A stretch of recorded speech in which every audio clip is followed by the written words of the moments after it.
Hello guys, কেমন আছেন সবাই? প্রায় অনেক দিন পরই একটা প্রপার ভ্লগ দিচ্ছি। আজ আমরা এসেছি ইলেকট্রনিক্স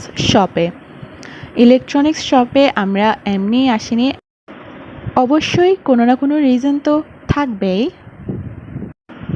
আমরা কয়েকদিন আগে একটা প্রোগ্রামে গিয়েছিলাম, আপনারা তো দেখেছেনই, আপনারা তো জানেনই। তো ওখানে আমরা লটারিতে 7th হয়েছিলাম। তো আমরা প্রাইজ হিসেবে পেয়েছিলাম একটা fry pan, expensive fry pan, ভালোই ফ্রাই প্যান ছিল, কিন্তু এরকম অনেকগুলা ফ্রাই প্যানে আমরা ইউজ করেছি আর অনেকগুলা ফ্রাই প্যানে আমাদের স্টোর হাউসে আছে। তো ভাবছিলাম অলরেডি তো এতগুলো আছে, আরেকটা নিচ্ছি কেন? তাই ভাবলাম এটা না নিয়ে অন্য কিছু নিই, কারণ ফ্রাই প্যানটা নিলে তো ওটা এমনিই পড়ে থাকবে, তাই এটার কোনো ইউজও হবে না।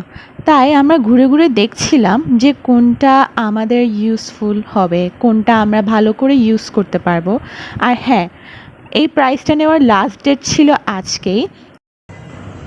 আজকে লাস্ট ডেট ছিল বলে এরপরে আর প্রাইসটা নেওয়া যাবে না। তাই স্কুল থেকে আমরা তাড়াহুড়ো করে চলে আসলাম আর ঘুরছি যে কোনটা নেওয়া যায় আর কোনটা নিব না, যেটা আমাদের জন্য বেশি ইউজফুল হবে।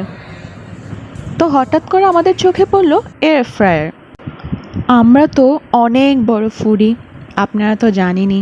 আমরা অনেক অয়েলি ফুড খাই, চাইনিজ ফুড আমাদের বেশি খাওয়া হয়, যার কারণে বলতে গেলে আমাদের শরীরে অয়েলের পরিমাণ বেশি বেড়ে যাচ্ছে, যা আমাদের শরীরের জন্য অবশ্যই ক্ষতিকর। তাই ভাবলাম এয়ার ফ্রায়ারটা নিলে তেল ছাড়াই আমরা হেলদি খাবার খেতে পারবো। তাই নিয়ে আসলাম এয়ার ফ্রায়ারটা, কিনে ফেললাম। অন্যয় অনেক বেশি চাচ্ছিল আমাদের সাথে এয়ার ফ্রায়ারটা কিনতে যেতে, কিন্তু ওর তখন স্কুল ছিল আর ওই স্কুল গ্যাপ দিয়ে তো অবশ্যই আমাদের সাথে আসতে পারবে না। তাই আমরা ওকে বললাম যখন এয়ার ফ্রায়ারটা আনবো তখন আনবক্সিং তুমিই করিও, মানে ভিতরে কি আছে কি নেই সবগুলো ওকে খুলে দেখতেই হবে। আরও অনেক বেশি ইন্টারেস্টও এটা দেখতে। Just wow! এয়ার ফ্রায়ারটা উপর থেকেই দেখতেই এত সুন্দর লাগছে। অন্যয় তো অনেক বেশি এক্সাইটেড, এয়ার ফ্রায়ারটা নিজ হাতে তুলবে, নিজ হাতে দেখবে কিভাবে ইউজ করতে হবে, কিভাবে করতে হবে না, সব ওই শিখতে যাচ্ছে। বাই দ্য ওয়ে, এয়ার ফ্রায়ারটা অনেক সুন্দর, তাই না? এখনও ফুললি সব কিছু খুলে দিচ্ছে যাতে আমরা ভালো করে এটা খুলতে পারি। বাস, এভাবেই এয়ার ফ্রায়ারটাও আমাদের জীবনের একটা অংশ হয়ে গেল। আজকের ব্লগটা এতটুকুই, এর পরের ব্লগে দেখা হবে। Till then, by.